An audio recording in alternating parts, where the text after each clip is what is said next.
Wahyu pasal 22 ayat 1-10. Lalu ia menunjukkan kepadaku sungai air kehidupan yang jernih bagaikan kristal dan mengalir keluar dari tahta Allah dan tahta Anak Domba itu. Di tengah-tengah jalan kota itu, yaitu di seberang menyeberang sungai itu, ada pohon kehidupan yang berbuah 12 kali, tiap-tiap bulan sekali. Dan daun pohon itu dipakai untuk menyembuhkan bangsa-bangsa. Tidak akan ada lagi yang terkutuk. Tahta Allah dan tahta Anak Domba akan ada di dalamnya, dan hamba-hambanya akan beribadah kepadanya, dan mereka akan melihat wajahnya, dan namanya akan tertulis di dahi mereka. Malam pun tidak akan ada lagi di sana, dan mereka tidak memerlukan cahaya lampu dan cahaya matahari, sebab Tuhan Allah akan menerangi mereka, dan mereka akan memerintah sebagai raja sampai selama-lamanya. Lalu ia berkata kepadaku, perkataan-perkataan ini dapat dipercaya dan benar, dan Tuhan Allah yang memberi roh kepada para nabi telah mengutus malaikatnya untuk menunjukkan kepada hamba-hambanya apa yang harus segera terjadi. Sesungguhnya aku datang segera. Berbahagialah orang yang menuruti perkataan-perkataan nubuat kitab ini. Dan aku, Yohanes, akulah yang telah mendengar dan melihat semuanya itu. Setelah aku mendengar dan melihatnya, aku sujud di depan kaki malaikat yang telah menunjukkan semuanya itu kepadaku untuk menyembahnya. Tetapi ia berkata kepadaku, jangan berbuat demikian. Aku adalah hamba sama seperti engkau dan saudara-saudara seimanmu, para nabi dan semua mereka yang menuruti segala perkataan kitab ini. Sembahlah Allah. Lalu ia berkata kepadaku, jangan memeteraikan perkataan-perkataan nubuat kitab ini, sebab waktunya sudah dekat. Amin. Oke. Jadi Bapak Ibu, saudara-saudari, adik-adik yang dikasihi Tuhan, di sini bagian terakhir di Wahyu pasal 22 ayat 1-5 masih lanjutan penjelasan tentang apa itu kota Yerusalem baru. Terus mulai ayat 6-10 di situ ada dua perkataan. Perkataan dari malaikat yang memperlihatkan semua pewahyuan ini kepada Rasul Yohanes, dan kedua ada perkataan Tuhan Yesus sendiri ngomong, ya. Jadi mari kita bahas firman hari ini. Pertama, Wahyu 22 ayat 1-5 itu merupakan kelanjutan pemberitaan firman minggu-minggu lalu tentang kota Yerusalem baru. Di minggu-minggu lalu kita sudah bicarakan Tuhan menciptakan langit baru, bumi baru. Ya, ingat. Ada dua hal yang baru. Langit baru, bumi baru. Di situ nanti orang-orang tinggal, bangsa-bangsa tinggal di langit baru, bumi baru. Siapa bangsa-bangsa itu nanti saya jelaskan. Banyak orang bingung tentang ini. Siapa yang tinggal di langit baru, bumi baru nanti? Nah, nanti sebentar saya jelaskan. Kemudian setelah Yohanes melihat, Rasul Yohanes ya di Pulau Patmos dikasih lihat oleh Tuhan Yesus, kemudian diperlihatkan lagi di minggu lalu kita sudah terangkan, kota Yerusalem baru turun dari surga. Jadi di mana itu kota Yerusalem baru sekarang? Di surga. Nah, ini banyak keliru ya. Kalau kalau ada orang meninggal, di orang Kristen selalu bilang sampai jumpa di Yerusalem baru. Nggak gampang ya masuk Yerusalem baru, nggak gampang. Bebe bilang pulang ke rumah Bapa. Kalau rumah Bapa itu di surga ya. Sedangkan Yerusalem baru itu memang di surga, tapi belum ditempati. Nanti di kitab Wahyu yang kita baca ini, ketika Yerusalem baru turun di bumi yang baru, langit baru, tadinya dia di surga ya, baru bisa ditempati. Jadi sekarang belum. Jadi ada orang meninggal jangan bilang, banyak orang asal bilang sampai jumpa di Yerusalem baru. Belum. Karena tidak mengerti firman ya. Jadi gini, dalam pembacaan hari ini merupakan lanjutan yang lalu. Rasul Yohanes melihat Tuhan menciptakan langit baru, bumi baru setelah kerajaan 1000 tahun. Jadi waktu 1000 tahun, memang ini perlu dijelaskan ya. Saya janjikan kepada semua anggota Warlot, dimanapun opa oma akan melayani, akan menjelaskan timeline kehidupan. Artinya garis waktu kehidupan itu. Kita hidup di dunia ini ada garis waktu yang Tuhan sudah tentukan. Ini saya dapat juga dari hamba Tuhan yang luar biasa ya, Bapak Pastor Jeff Hammond. Dia itu mengajar juga di Gereja Allah Baik ya. Itu saudara kita Bang Riko Siagian bergereja situ, jadi hamba Tuhan yang mengajar dia, Bapak Jeff Hammond ini, Pastor Jeff Hammond yang berasal dari Australia. Saya belajar tentang timeline kehidupan ini, waktu-waktu kehidupan ini sama beliau. Karena beliau ini adalah seorang nabi di akhir zaman yang mendapat penglihatan dari Tuhan luar biasa ya. Jadi kembali ke bacaan kita ini, sebenarnya kehidupan kita garis besarnya saya jelaskan dulu. Kita lagi menunggu kedatangan Tuhan Yesus yang kedua kali. Ada di kitab Wahyu ya, ada. Tapi itu di waktu yang lalu kita sudah jelaskan. Ada juga di kitab Tesalonika, ketika sangkakala berbunyi, ketika shofar ditiup oleh malaikat di surga, Tuhan Yesus turun sampai di awan-awan. Dan kita kalau masih hidup pada waktu peristiwa itu, kita mengalami pengangkatan. Banyak gereja tidak akui ini. Tapi saya tidak usah sebut gereja apa ya. Sayang sekali padahal ada di Alkitab bahwa peristiwa pengangkatan akan terjadi. Ada gereja mengakui cuma Tuhan Yesus datang kedua kali di Bukit Zaitun. Tidak ada katanya ini, padahal ada di kitab Tesalonika. Hati-hati ya, karena kurang teliti membaca firman. Jadi jalan kehidupan kita yang masih hidup saat ini lagi menanti-nanti kedatangan Tuhan Yesus yang kedua kali, yaitu peristiwa pengangkatan. Jadi waktu terjadi peristiwa pengangkatan, kita tinggal di surga 7 tahun. Kita percaya kita mengalami ya. Untuk itu kita harus hidup sungguh-sungguh. Percaya Tuhan Yesus tidak susah sebenarnya ya. Untuk syarat pengangkatan Bapak Ibu Saudara-saudari, ingat. Kita hidup sungguh-sungguh, percaya Tuhan Yesus, mengasihi Tuhan Yesus, dipimpin oleh Roh Kudus, dan rajin sembahyang dan baca firman. Itu syaratnya. Dan bukan cuma baca firman, lakukan firman Tuhan. Jadi dengan demikian kita hidup kudus. Kalau kita tidak lakukan firman Tuhan, kita disebut Tuhan munafik. Hati-hati ya. Kita tahu firman, tapi kita tetap berbuat dosa, bahaya. Itu tidak akan mendapat bagian di kerajaan sorga, alias masuk neraka.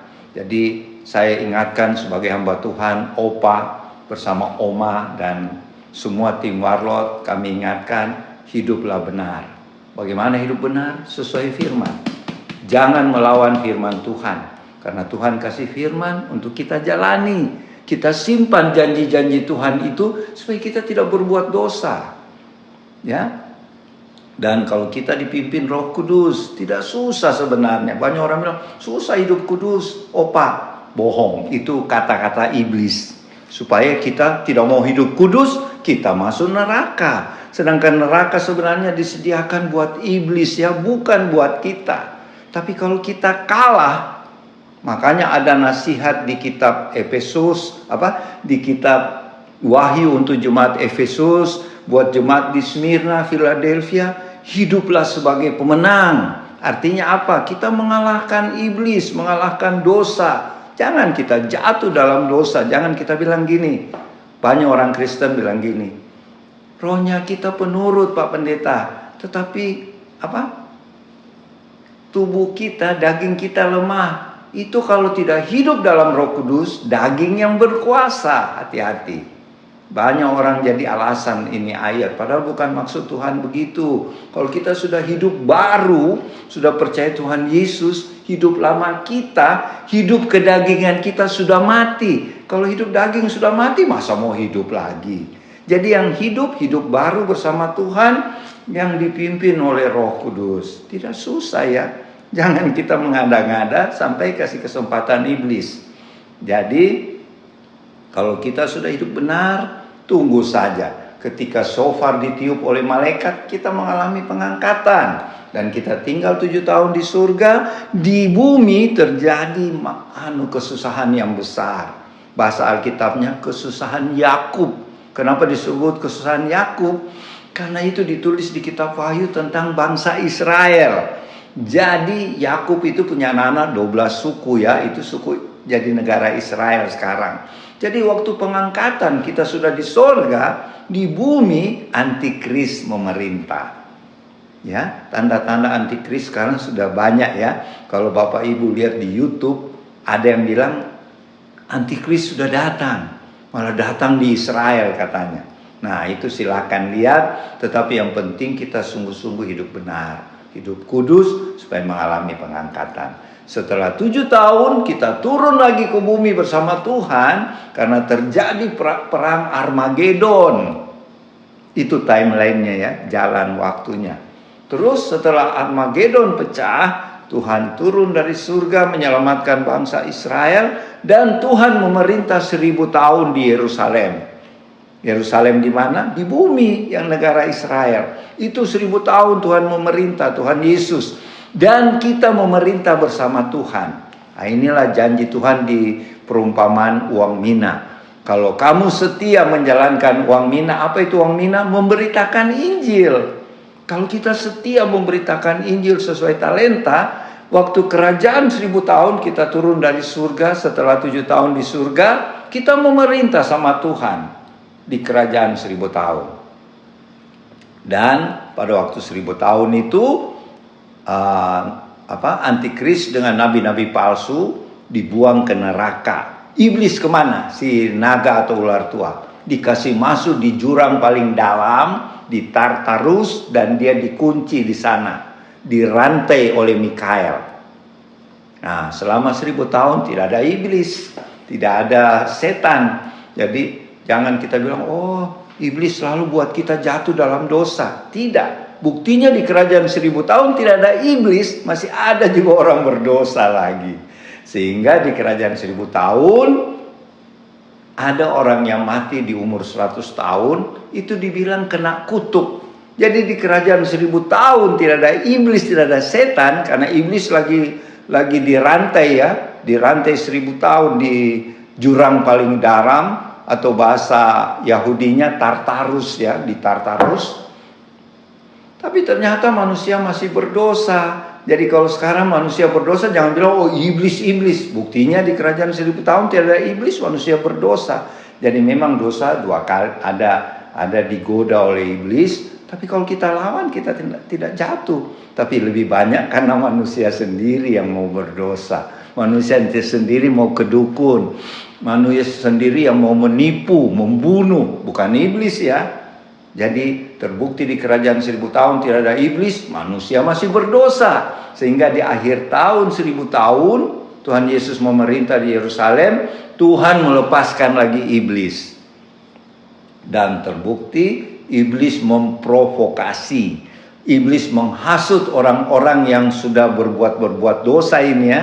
Padahal tidak ada iblis tadi, mereka berontak lawan Tuhan Yesus lagi. Di Yerusalem di kerajaan 1000 tahun dan di akhir 1000 tahun Tuhan tidak usah berperang. Tuhan kasih turun api dari surga, hanguslah yang melawan Tuhan di akhir kerajaan 1000 tahun. Kemudian iblis ular tua ditangkap, dibuang ke neraka selama-lamanya. Dikasih gabung dengan nabi palsu, antikris di neraka yang sudah duluan. Nah sudah. Setelah itu kita masuk di langit baru, bumi baru. Karena waktu peperangan, itu namanya perang Gog dan Magog. Ya, di akhir kerajaan 1000 tahun meletus perang, kalau di Wahyu katakan perang Gog dan Magog. Itu pertempuran orang yang dihasut iblis melawan Tuhan Yesus. Dan akhir perang Gog dan Magog, Tuhan tidak usah berperang. Tuhan cuma perintahkan api dari langit, hanguslah yang melawan Tuhan. Dan iblis dibuang ke neraka sampai selama-lamanya. Maka disitulah Tuhan ciptakan langit bumi baru yang sudah rusak karena perang Gog Magog tadi. Begitu ceritanya ya, waktunya berjalan. Dan kita masuk tinggal setelah berakhir perang Gog dan Magog itu tahta putih. Di situ manusia diadili untuk siapa yang tinggal nanti di langit bumi baru dan siapa yang masuk Yerusalem baru. Sebenarnya Tuhan janjikan yang mengalami pengangkatan rapture akan tinggal nanti di Yerusalem baru ketika turun dari sorga. Jadi di langit baru, bumi baru, Yerusalem baru yang ada di sorga turun dan kita tinggal di sana. Kita yang mengalami pengangkatan. Jadi syarat untuk tinggal di Yerusalem baru cuma 2. Yang mengalami pengangkatan berarti itu mempelai Tuhan. Makanya Rasul Yohanes melihat bahwa di Yerusalem baru itu mempelai Kristus. Siapa itu mempelai Kristus? Yang mengalami pengangkatan. Jadi Bapak Ibu Saudara-saudari berusahalah masuk pengangkatan. Dan ketika pengangkatan kita mengalami pernikahan anak domba kan. Kita jadi mempelai Kristus. Jadi waktu Yerusalem baru turun ke bumi, kita yang masuk Yerusalem baru. Dan yang bukan mempelai tinggal di mana? Di bumi baru. Tapi beda ya. Yerusalem baru itu turun di bumi baru tapi beda. Yerusalem baru itu ibu kota di bumi baru.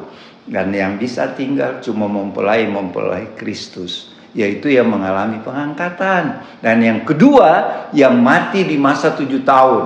Yang tidak mau menyembah.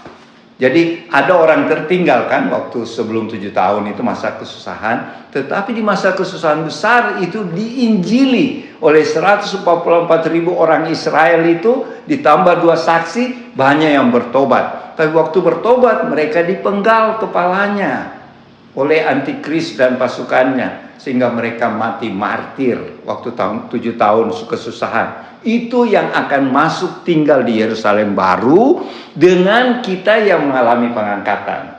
Jadi ada 2 macam manusia ya. Yang mengalami pengangkatan disebut mempelai Kristus karena mengalami pesta pernikahan anak domba di sorga waktu 7 tahun. Dan yang mati di masa 7 tahun karena tetap percaya Tuhan. Itu yang bisa tinggal Yerusalem baru. Yang lainnya tinggal di mana? Di bumi baru, di luar kota Yerusalem baru. Itu dikatakan, perhatikan ya, tadi Gevi baca, di tengah Yerusalem baru ada sungai air kehidupan. Dan di pinggir-pinggir sungai ada apa? Pohon-pohon kehidupan.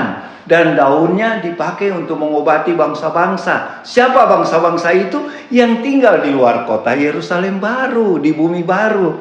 Jadi kita yang masuk Yerusalem baru, waktu pengangkatan kita diubahkan. Tubuh kita seperti tubuh Tuhan Yesus waktu bangkit ya. Kita tidak akan pernah sakit lagi. Kita tidak akan mati lagi. Kita hidup selama-lamanya. Jadi kita berhak tinggal di Yerusalem baru. Sedangkan bangsa-bangsa yang saya sebut tadi tinggal di bumi baru, mereka punya tubuh yang fana.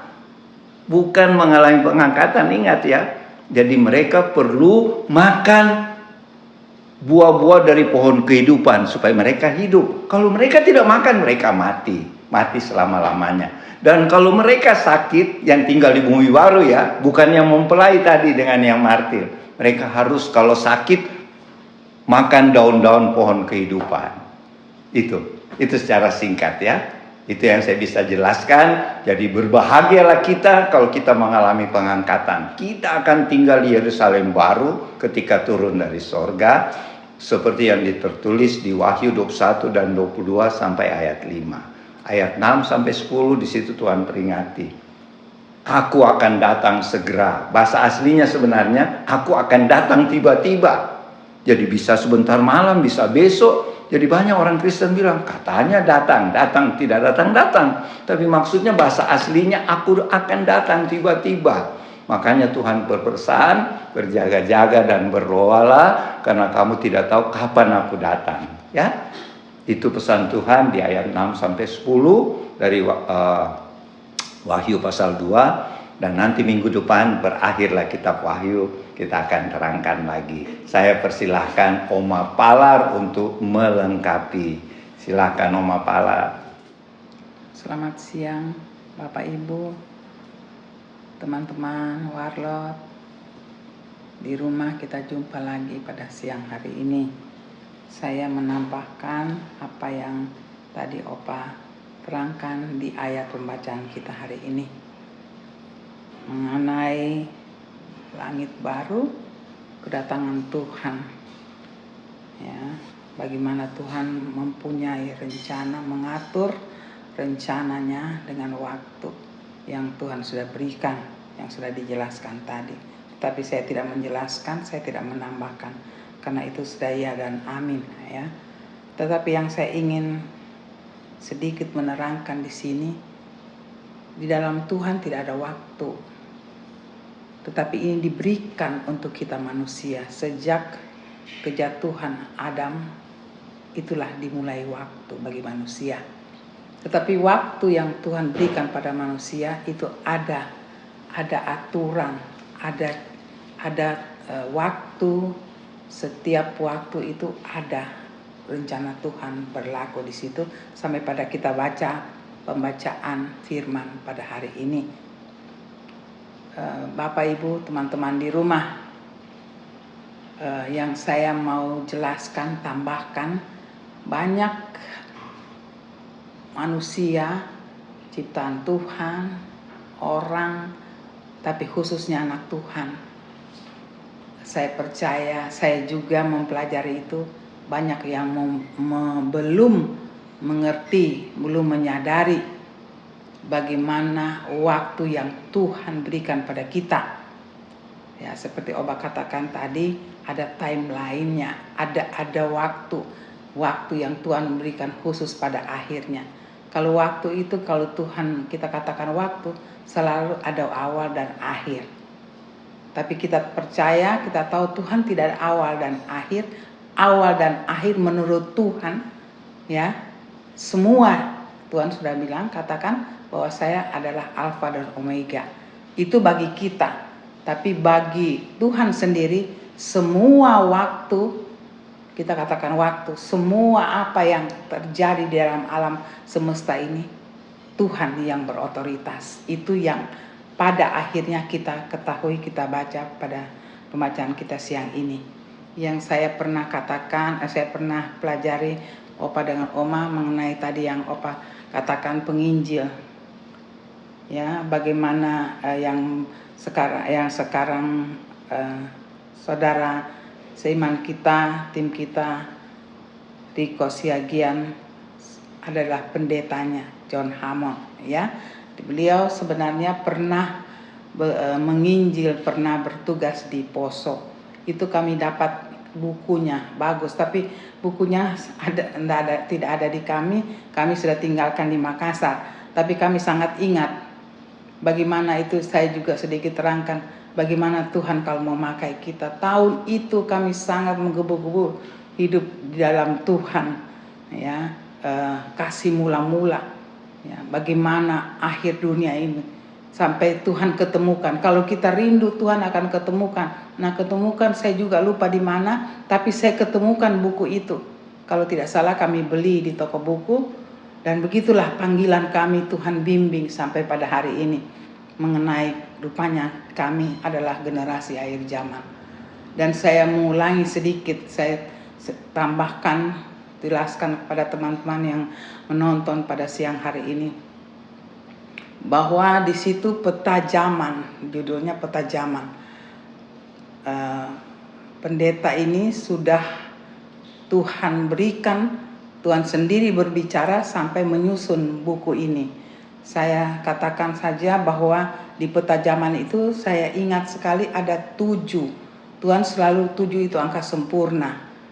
Ya, di situ diterangkan garis besarnya 7 itu ada kaitannya 1 hari untuk manusia, tapi 1000 tahun untuk manusia, 1 hari untuk Tuhan. Nah, semua firman saya percaya semua Bapak Ibu teman-teman mengerti, ya. Saya tidak ulangi, saya cuma tambahkan untuk menjelaskan waktu ini. Jadi waktu di buku itu tertulis 7.000 tahun. Jadi di situ 2000 masa tahun Bapa, 2000 anak 4. 2000 Roh Kudus. Dan sekarang kita ada di akhir dari zaman ini, di dalam 6000 tahun ketiga.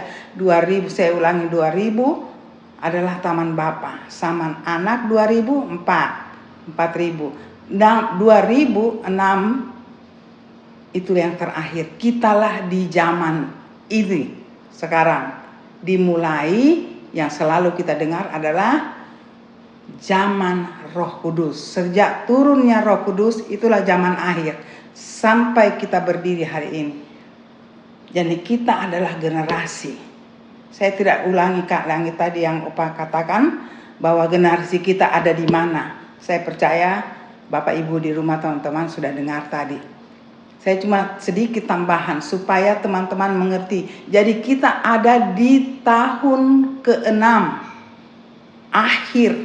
Ya, kalau mau diterangkan juga akhir di mana itu panjang. Tapi kita tahu waktu yang Tuhan berikan untuk manusia. Kita di akhir 6000 itu. Ya. Apa yang kita buat? Saya percaya setelah ini Bapak Ibu di rumah mempelajari firman. 6000 terakhir. Setelah 6000 terakhir masuk 1000 sisa, 7 sempurna. Itulah masa 1000 tahun. Di situ ada banyak istilah di situ. Kita ada dikatakan kita berbulan madu, ya. Ada dikatakan Tuhan membuktikan pada iblis bagaimana dia merancangkan ciptaannya, tetap merasakan hasil ciptaannya, damai sejahtera. Banyak istilah, tapi saya percaya Bapak Ibu di rumah mengerti ini. Saya hanya menambahkan. Jadi kita generasi sekarang, jangan kita hanya menunggu, tapi kita tidak mengerti di belakangnya apa yang Tuhan. Jadi apa yang Tuhan sudah nyatakan di firman, itulah waktu. Dan kita menjelaskan malam ini. Ya, jadi teman-teman, kita persiapkan hati kita. Sesudah 1000 masa yang tadi Opa sudah terangkan, itulah masuk yang kita baca malam ini. Ya, ada bumi baru, ada Yerusalem baru, bumi baru, ya. Saya tidak terangkan lagi, tapi saya percaya Bapak Ibu setelah membaca ini, mendengar ini, saya ajak, belajarlah firman Tuhan. Kami hanya membukanya, dan Roh Kudus saya percaya, kami minta Roh Kudus akan menjelaskan lebih jelas daripada apa yang kami terangkan hari ini. Mari kita bersuka cita. Tuhan selalu kerja, tidak pernah. Saya selalu ambil dengan kata, oh kebetulan saya ambil ini, saya berikan ini, yang bersalah saya tidak, yang bersalah saya hukum. Memang, tapi semua dengan keteraturan dan disiplin. Kita juga jalankan hidup kita demikian. Tuhan mau setiap anak-anaknya berjalan di jalurnya Tuhan dengan cara Tuhan. Ya, yang saya juga mau tambahkan, hal ini bisa kita nikmati, kita bisa mengerti kalau kita hidup keintiman dengan Tuhan. Cari kehidupan yang berkenan di hadapan Tuhan. Ada rambu, ada aturan. Kita kadang-kadang seperti yang Opa katakan, kita mengatakan diri lemah.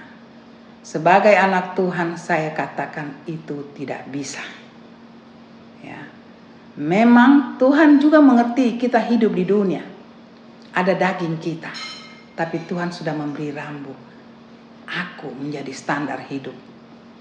Setiap standar hidup yang Tuhan berikan selalu sempurna. Dan bagaimana kita melepaskan kata kelemahan kita. Kalau saya memberi, itu saran saya, ya, secara pribadi, jangan selalu mengatakan kelemahan kita. Karena kami orang supernatural. Di dalam kelemahan itu, iblis masuk. Saya lemah di sini. Kita harus tahu, bukan berarti kita tidak mau tahu. Kita harus tahu. Dan itu tidak menjadi titik tolak, tapi saya tahu Tuhan akan sempurnakan. Dan pasti sempurnakan. Karena kita punya standar hidup adalah Tuhan. Standar hidup kita bukan dunia, tapi standar hidup kita adalah Tuhan. Inilah banyak rambu-rambu secara garis besar saja untuk kita pada sampai kita bisa hidup, kita bisa mengerti pada seperti pembacaan malam ini. Itu tidak bisa dimengerti kalau kita tidak hidup bersama Tuhan, di dalam Tuhan. Tuhan dengan kita menjadi satu, bukan dua, menjadi satu. Ya, kita akan tahu rencana Tuhan. Banyak orang katakan, saya ulang-ulang di dalam setiap apa yang kami bawakan, Tuhan itu bukan misteri bagi kita. Bukan. Semua ini saja akhir zaman apa yang terjadi. Ya, dengan rencananya yang begitu indah, begitu teliti, begitu teratur, dia beritahu. Apalagi kehidupan kita sehari-hari. Cuma satu, kita tidak melekatkan diri kita pada Tuhan. Bagaimana melekat seperti yang Opa katakan, setiap hari dengan firman dan doa. Tidak ada cara lain. Minta, jadikan diri kita, hati kita, roh kita adalah Tuhan. Ya. Tuhan bersatu dengan kita, jadi kita adalah Tuhan. Biar orang lain melihat kita ada Tuhan. Bukan kita jadi Tuhan, tetapi rohnya Tuhan ada, sikap kita adalah Tuhan. Kalau sudah begini, apakah kita tidak Tuhan tidak lengkap untuk memberi ketahukan seluruh rencananya dalam hidup kita? Itu pasti. Ya, tapi ada satu yang misteri, waktu. Waktu secara garis besar yang saya katakan tadi, itu Tuhan sudah beritahu. Karena kita bersama Dia meneliti apa sebenarnya itu Tuhan mau. Itu hasil daripada Tuhan berikan karena kita mau. Tuhan berikan ke yang kita bicara kepada pendeta John Hammond. Itu dari Tuhan karena kita mau. Dia mau, dia tulis dan kita mau. Tuhan Tuhan ketemukan. Apalagi rencana kita. Tahu, ya. Waktu yang tepat itu misteri bagi kita. Kadang-kadang kita katakan, Tuhan, sudah Tuhan. Aku sudah lakukan Tuhan. Itu menurut kita, menurut Tuhan. Kita bisa tanya secara langsung. Tuhan akan beritahu. Jadi tidak ada yang misteri dalam Tuhan di seluruh rencananya pada kita. Yang misteri biasanya. Saya juga tidak menjadi satu hukum ya karena belajar saja, tapi misteri biasanya di waktu. Karena kita mau cepat, Tuhan sudah karena tekanan dari dunia ini. Tapi Tuhan katakan aku datang di situ. Nah, satu sifat Tuhan. Tuhan tidak menuntut. Tuhan tahu kita hidup di dunia. Sangat tahu. Dia tahu bagaimana daging kita. Tapi yang Tuhan mau pengakuan. Mengerti. Di dalam pengakuan ada pengertian.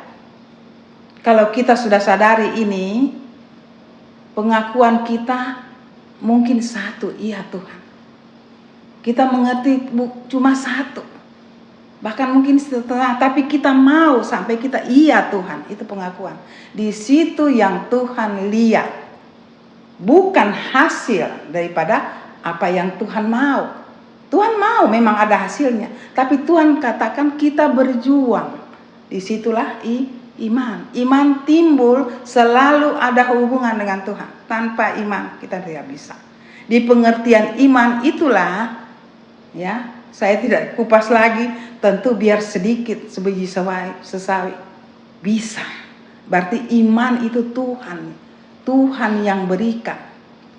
Tidak ada kemampuan kita, tapi itu iman timbul karena selalu dengan Tuhan. Apa yang saya katakan, semua ini keluar dari firman. Tapi saya tidak menunjukkan, tidak menghafal ayat dapat di mana, terdapat di sini, ayat berapa. Saya tidak ahli di situ. Ya, tapi saya sudah membacanya. Saya aplikasikan di dalam hidup. Inilah pengalaman hidup. Kata kami tidak sempurna. Untuk teman-teman, Bapak Ibu di rumah, jangan itu selalu dikatakan. Kalau kita sakit, memang kita sakit, tapi jangan selalu melemahkan. Aku sakit. Tuhan sempurna. Kita mau sedikit, kita mengaku, kita berjuang, Tuhan yang sempurnakan. Itu ya dan amin. Kami sudah praktekkan itu. Tidak mampu, tidak akan mampu. Biar keahlian apapun tidak. Tapi Tuhan mau. Tuhan lihat hati kita. Tuhan lihat kegiatan kita setiap hari. Rindu untuk melekat. Untuk menguasai dunia ini yang Tuhan berikan. Untuk kita jalani. Tuhan berikan kekuatan. Tuhan berikan kesempurnaan itu. Nah disitulah baru kita lihat. Jangan kita, oh saya juga mau seperti orang itu. Dia hidup di dalam Tuhan. Dia punya karunia. Semua itu muncul karena kita dekat dengan Tuhan. Karunia biasanya sudah ada. Itu yang saya pelajari. Itu biasa sudah ada. Tetapi kita dengan dunia itu hilang. Tapi kalau kita dekat dengan Tuhan itu muncul. Dan karunia pertama karena kita dekat dengan Tuhan. Dia tahu. Jalan saja. Setiap waktu kita jalan dengan kedagingan kita, ketidaksempurnaan, Tuhan sempurnakan. Ada hal-hal yang kita tidak mampu, Tuhan datang memampukan. Itu kuncinya. Saya katakan ini sedikit menambahkan. Kenapa? Karena akhir daripada apa yang kita baca pembacaan malam itu tidak bisa kita mengerti kalau tidak apa yang saya terangkan tadi. Harus dengan Tuhan. Tapi dengan cara Tuhan dan Tuhan mengerti. Tapi hati pikiran kita diarahkan ke Tuhan. Itu juga yang membuat iblis tidak suka. Dengan caranya iblis mau hancurkan. Di situ saya tidak panjang juga di situ ya, tapi itulah iblis yang selalu mau menghancurkan kita. Tetapi ada anak-anak Tuhan menyempurnakan, saling mengasah satu dengan yang lain sampai pembacaan kita hari ini kita mengerti. Kita siapkan saja hati kita, hidup kita siapkan menyadarkan orang-orang yang ada di sekitar kita. Ya, jangan merasa, aduh aku mau bekerja untuk Tuhan apa ya? Tuhan mau kita mengerti, kita sadar dulu. Kalau kita sudah ada cara Tuhan akan memberikan tidak kaget-kaget. Tuhan akan memberikan kita hal-hal yang baru. Mungkin itu menjadi satu standar pelayanan, saya tidak tahu. Hanya Bapak, Ibu, teman-teman di rumah yang berhubungan dengan Tuhan, Tuhan akan membuka semuanya. Jadi siang hari ini saya hanya menambahkan bahwa mari kita hidup dekat pada Tuhan, kita siapkan untuk menyambut pembacaan kita hari ini. Itu luar biasa sukacitanya. Kita tidak mengalami, apalagi yang tadi Opa katakan, kita akan berada di Yerusalem baru. Itu benar Bapak Ibu.